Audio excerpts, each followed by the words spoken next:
जय सियाराम भक्तों। आज हम माता सीता की एक कथा लेके आए हैं, उनके विवाह के पहले की। माता सीता एक बार अपनी सखियों के साथ अपने महल की सुंदर वाटिका में टहल रही थी। चारों ओर फूलों की खुशबू फैली थी, पक्षियों के चहचहाने की आवाज आ रही थी, मंद मंद हवा चल रही थी। तभी अचानक उनकी नजर एक पेड़ की डाल पर जाती है। वहां पे तोते का एक जोड़ा बैठा होता है। दोनों तोता तोती आपस में कुछ बात कर रहे थे। माता सीता चुपचाप खड़ी होकर उनकी बातें सुनने लगती हैं। तोता अपनी तोती से कह रहा था, हे प्रिय, एक दिन इस धरती पर श्री राम नाम के एक महान राजा होंगे।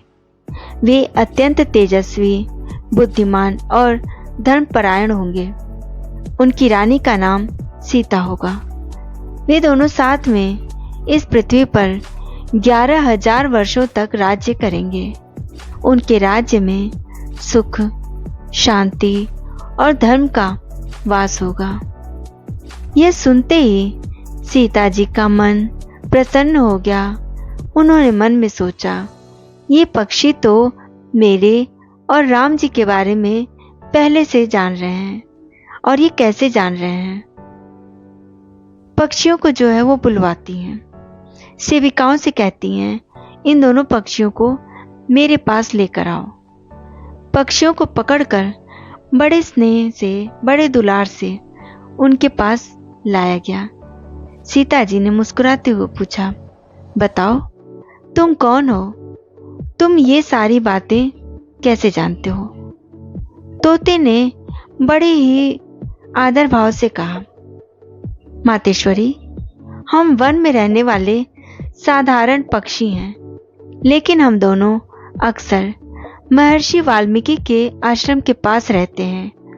वहां वे जो भी कहते हैं हम सुनते रहते हैं। उन्होंने रामायण नाम का एक अद्भुत ग्रंथ लिखा है, जिसमें आपके और श्री राम के बारे में सारी भविष्यवाणियां लिखी गई हैं। यही बातें हम एक दूसरे से दोहरा रहे थे। माता सीता जो होती हैं हंसने लगती हैं और बोलती हैं, अरे जिसे तुम सीता कह रहे हो वह तो मैं ही हूं। अब तो तुम दोनों मेरे अतिथि हो। मेरे महल में रहो, मीठे फल खाओ और आराम से अपना जीवन बिताओ।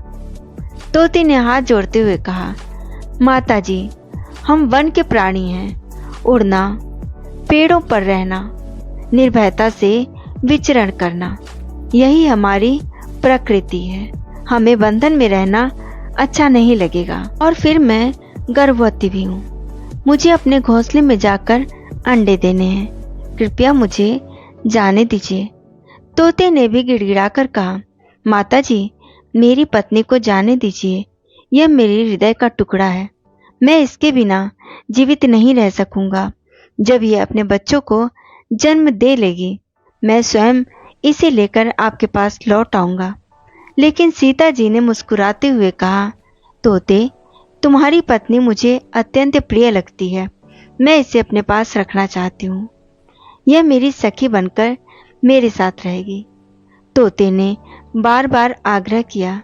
भावुक होकर आंसू भरे स्वर में कहा, माता जी, यह मेरी जीवन संगिनी है। इसे मुझसे मत छीनिए। जब सीता जी किसी भी तरह मानने को तैयार नहीं हुई, तब अंत में तोती ने क्रोधित होकर कहा, हे सीता, तुम अगर मेरे पति से मुझे अलग करोगी तो याद रखना, एक दिन तुम्हें भी गर्भावस्था में अपने पति से, श्री राम से बिछड़ना पड़ेगा। सीता जी ने थोड़ा कठोर होकर उत्तर दिया, तुम मुझे श्राप दे रही हो, डराती हो। अब मैं तुम्हारी स्वतंत्रता की आशा भी समाप्त कर दूंगी। इतना सुनते ही अत्यंत पीड़ा और अपमान से आहत होकर वह तोती वहीं अपने प्राण त्याग देती है। पत्नी की मृत्यु से तोता बिलख उठा। क्रोध और दुख से भरी उसकी आंखों में अंगारे चलने लगे। उसने बहुत ही व्यथित शब्दों में कहा, हे सीता, मैंने यह अपमान देखा है, यह दुख भी सहा है, मैं अब मनुष्य योनि में जन्म लूंगा, अयोध्या जैसे महान नगर में, और अपने शब्दों से, अपनी बातों से मैं ऐसा बीज बोऊंगा कि श्री राम तुम्हारा त्याग कर देंगे। तुम गर्भवती होते हुए भी अपने प्रिय राम से बिछुड़ जाओगी। यही होगा मेरे अपमान का बदला। यह कहकर वह भी अपनी जान दे देता है।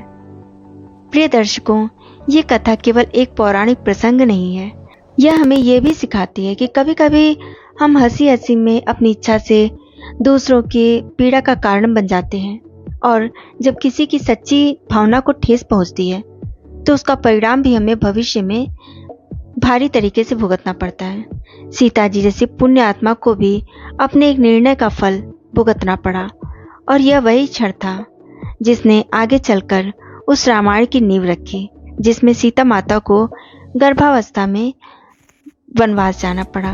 तो दोस्तों, वीडियो अच्छी लगी होगी तो लाइक कीजिएगा, कमेंट में जय श्री राम जरूर लिखिएगा, चैनल को सब्सक्राइब कीजिएगा। मिलते हैं अगली वीडियो में, तब तक के लिए जय सिया राम।